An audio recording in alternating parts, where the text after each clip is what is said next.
자들이니라. 아멘. 오늘 아침에도 주님으로부터 오는 크신 은혜와 평강이 함께 하시기를 바랍니다. 아멘. 아멘. 오늘은 죄를 사하는 권세라는 제목을 가지고 함께 같이 말씀을 나누겠습니다. 5장 1절에 보면 이렇게 되어 있죠. 대제사장마다 사람 가운데서 택한 자이므로 하나님께 속한 일에 사람을 위하여 예물과 속죄하는 제사를 드리게 하나니, 이렇게 되어 있습니다. 대제사장들이 하는 일이 있다라는 거죠. 그게 뭐냐면 사람 가운데 선택받은 자고, 그 사람이 하나님께 속한 일에 사람을 위하여 예물과 속죄하는 제사를 드리게 한다 그랬습니다.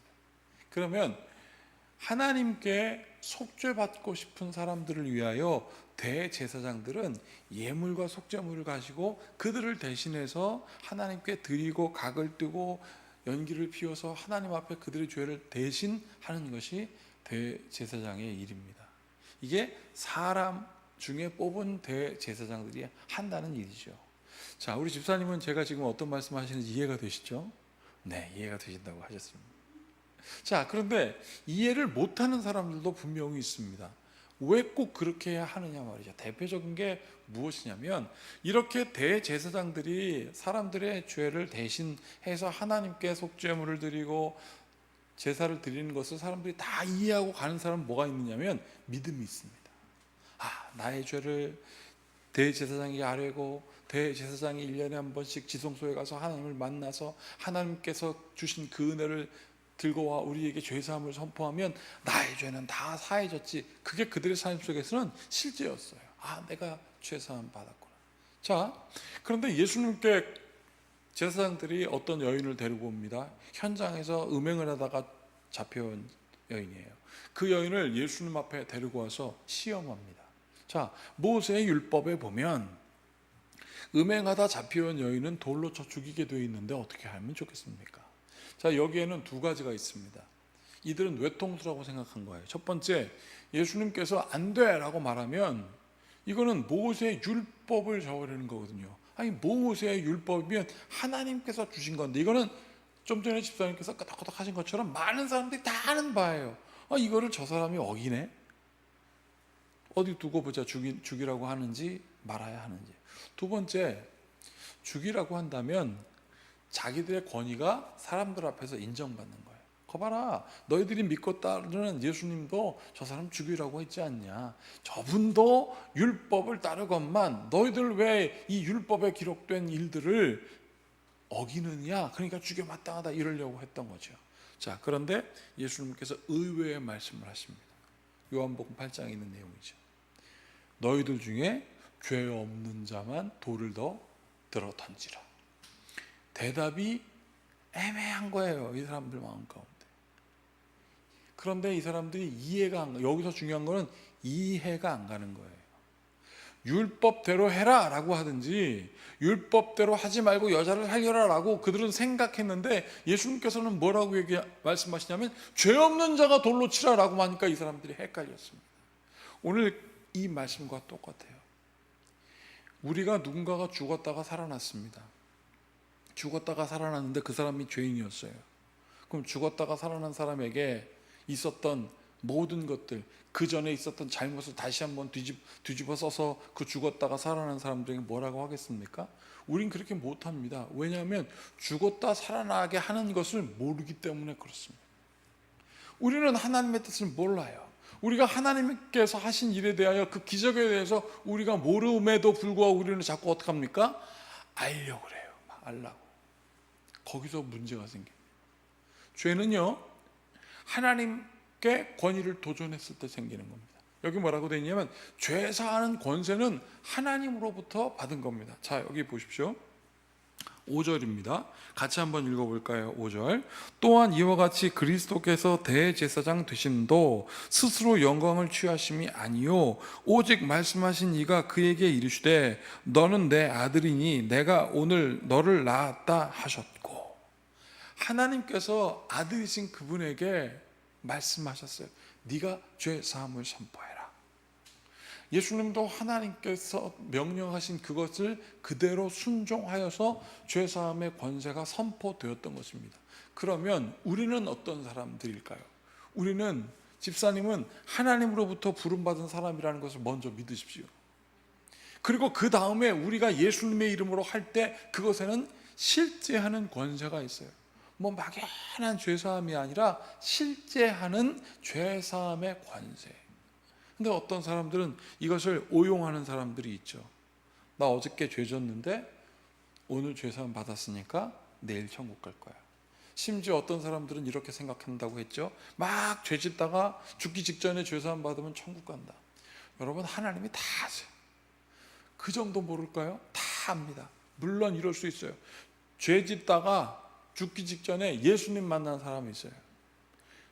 죄 짓다가 죽기 직전에 모든 것을 다 고백하고, 주님, 내가 죽음이라는 두려움 앞에 서니 하나님, 내가 얼마나 연약한 자이고 앞으로 있을 삶에 대하여 너무너무나 두렵습니다. 하나님, 내가 이 죽기 전에 내 삶을 하나님께 고백하오니 주님, 나를 용서하여 주시고 나를 받아주십시오라고 할 때 주님이 절대 외면하지 않으신다는 거예요. 이게 바로 십자가에 달려섰을 때 오른편 왼편에 있던 죄인들이 물었을 때 하나님, 예수님께서 한 사람에겐 뭐라고 했습니까?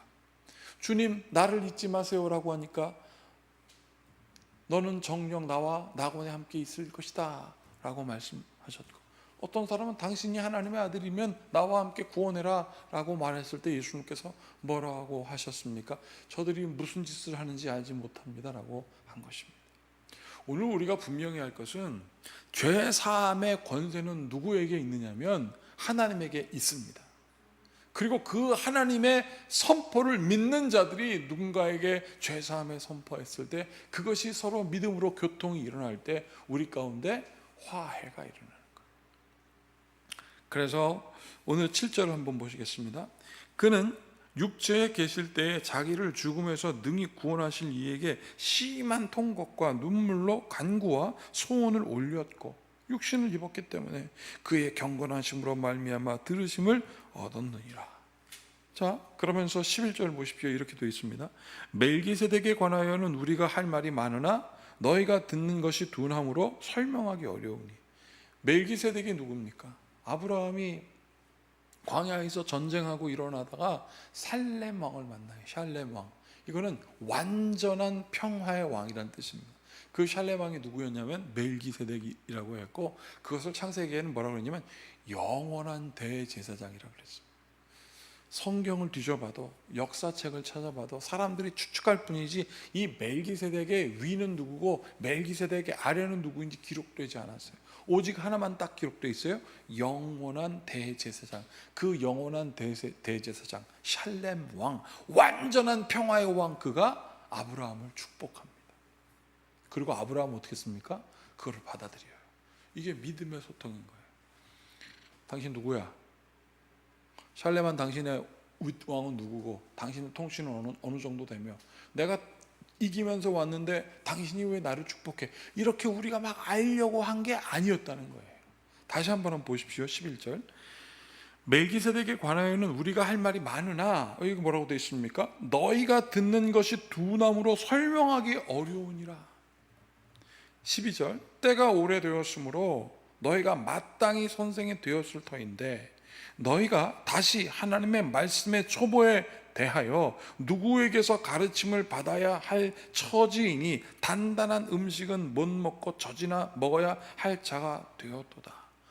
유대인이라고 하면서 하나님을 따르는 히브리인이라고 하면서 멜기세덱에 대해서 모르는 거예요.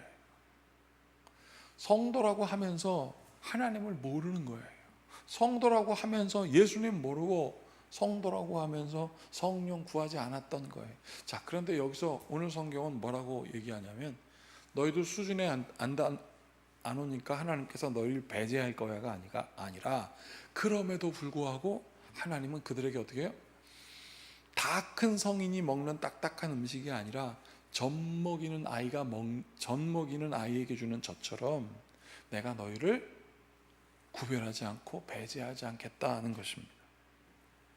자, 그래서 13, 14절 보십시오. 이는 젖을 먹는 자마다 어린아이니 의의 말씀을 경험하지 못한 자요 단단한 음식은 장성한 자의 것이니 그들은 지각을 사용함으로 연단을 받아, 이거 아주 중요한 얘기가 있죠. 선악을 분별하는 자들이라. 믿음에 연약한 사람들은 무엇이 없다고 그랬습니까? 경험이 없다는 거예요. 나는 우리 최혜진 집사님이 전심으로 기도해서 자녀들을 위하여 기도하고 그들의 문 앞에서 기도하고 그들을 위하여 기도해달라고 중보한 모든 기도의 그 제목들이 모든 것이 다 응답되길 축복합니다. 그런데 중요한 건 뭐냐면 하나님 10개 기도했는데 그 중에 5개만 응답됐어요. 그럼 마지막 5개 안 됐다고 전전긍긍한 것이 아니라 하나님 나에게 5개나 하나님께서 은혜를 주셨습니다. 이 경험이 하나님 세상에 나가 간증이 되게 하여 주시옵소서. 그게 여기서 말하는 장성함이에요. 그러면 그를 통하여 어떻게 해요? 죄 사하는 권세가 무엇인지 분명히 깨닫게 된다는 거예요. 제가 교단 일을 겪으면서 마음 아픈 게 무엇이냐면 하나님의 이름으로 죄사함을 선포하였을 때 그것을 하나님의 이름으로 받아들이지 않고 율법을 갖다 대는 거 똑같아요. 지금 죄 때문에 잡혀온 그 여인을 예수님께서 죄 없는 자가 돌로 치라고 말하는 애매한 이유가 뭐냐면 기준을 모르는 거예요. 하나님이 기준이라면 용서할 수 없는 게 무엇이겠으며, 예수님이 기준이라면 화합하지 않고 하나 되지 않을 것이 무엇이며, 성령이 우리의 보혜사 하나님을 믿을 때 우리가 두려워할 것이 없습니다. 제사함의 권세를 선포하는 집사님, 죄사함을 선포하는 목사님, 죄사함을 선포하는 우리 성도들의 삶 속에 하나님의 놀라운 은혜와 평강이 함께 있을지어다. 기도하시겠습니다. 주님, 우리가 때로는 잘 모를 때가 있습니다. 잘 모르겠어요, 주님. 이것이 왜 우리에게 일어났을까요? 잘 모르겠어요, 주님. 어떻게 해야 될까요, 주님? 방황하고 고백할 때가 참 많습니다. 그럴 때는 젖을 먹이시고, 또한 우리가 은혜를 경험하였을 때는 그 은혜의 간증을 통하여 많은 이들에게 증인되게 하시는 놀라운 하나님의 사랑을 잊지 않게 하여 주시옵소서. 그래서 오늘도 이 아침에 나와 기도합니다. 주여, 우리가 손대는 것마다, 우리가 보는 것마다, 우리가 행하는 모든 것마다 하나님의 역사가 있게 하여 주시고, 하나님으로부터 멀어지는 모든 죄가 사하여지고, 하나님 아버지 깨닫는 모든 이들에게 죄사함의 선포가 되는 놀라운 축복의 권세가 충만케 하시옵소서. 예수님의 이름으로 기도하옵나이다. 아멘. 이제 우리 모두 주님께서 가르친 기도를 드리겠습니다. 하늘에 계신 우리 아버지, 아버지의 이름을 거룩하게 하시며 아버지의 나라가 오게 하시며 아버지의 뜻이 하늘에서와 같이 땅에서도 이루어지게 하소서. 오늘 우리에게 일용할 양식을 주시고 우리가 우리에게 잘못한 사람을 용서하여 준 것 같이 우리 죄를 용서하여 주시고 우리를 시험에 빠지지 않게 하시고 악에서 구하소서. 나라와 권능과 영광이 영원히 아버지의 것입니다. 아멘. 우리의 삶 속에 예수님의 이름으로 기도한 모든 것이 응답되는 간증이 충만한 삶을 살 수 있도록 함께 같이 기도해 주십시오.